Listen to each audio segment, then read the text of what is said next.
Hi, my name is Turk. I'm going to be presenting on King George I of Greece. Queen Victoria of England nominated the second son of Denmark's king, Christian IX, as king of Greece. King George I of Greece founded a new dynasty and united the Greek people in his almost 50-year reign. By examining King George I, we can see the differences he made to not repeat the history of his predecessor, King Otto. In Greece, the Ottoman rule lasted until 1821, when there was a series of revolutions which lasted until 1827. The motto of the revolution was freedom or death. On October 20th, 1827, the Ottoman Empire and the Ottomans were defeated at Navarino. Following the Declaration of Independence and the defeat of the Ottoman Empire, the great powers of Europe, which at that point included France, Russia, and Great Britain, formed a monarchy under Prince Otto of Bavaria. Until the Constitution of 1843, he ruled as an absolute monarch. Born to the King of Bavaria, Prince Otto was a minor when elected King of Greece.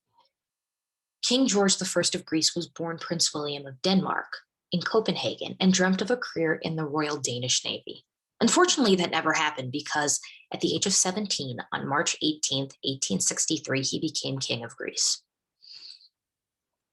King George I of Greece married Grand Duchess Olga of Russia on October 28, 1867. This was important because it proved to the Greek people that he was serious about raising his family in the Greek Orthodox Church, because Grand Duchess Olga, as a Russian citizen, was raised in the Orthodox faith. Over the next 20 years, they would go on to have 8 kids. King George I of Greece's father became King of Denmark by pure luck.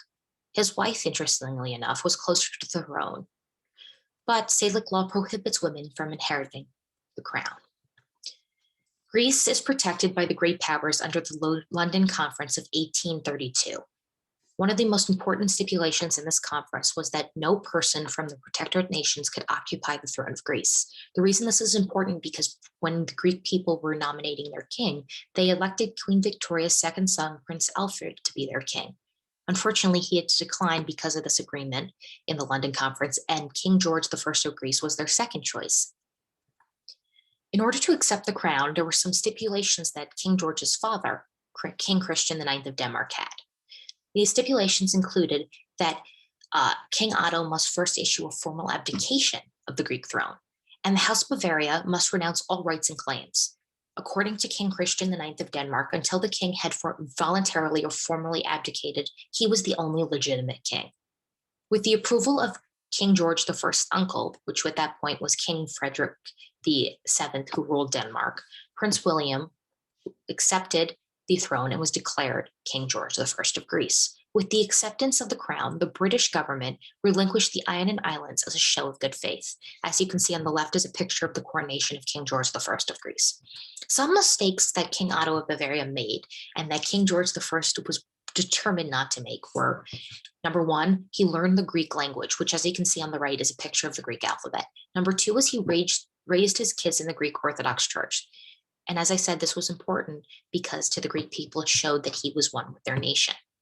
But probably the most important mistake that King Otto of Bavaria made that King George I of Greece did not was that he produced male heirs. You cannot have a dynasty that lasts long without male heirs because women, as I said before, were not allowed to inherit the throne.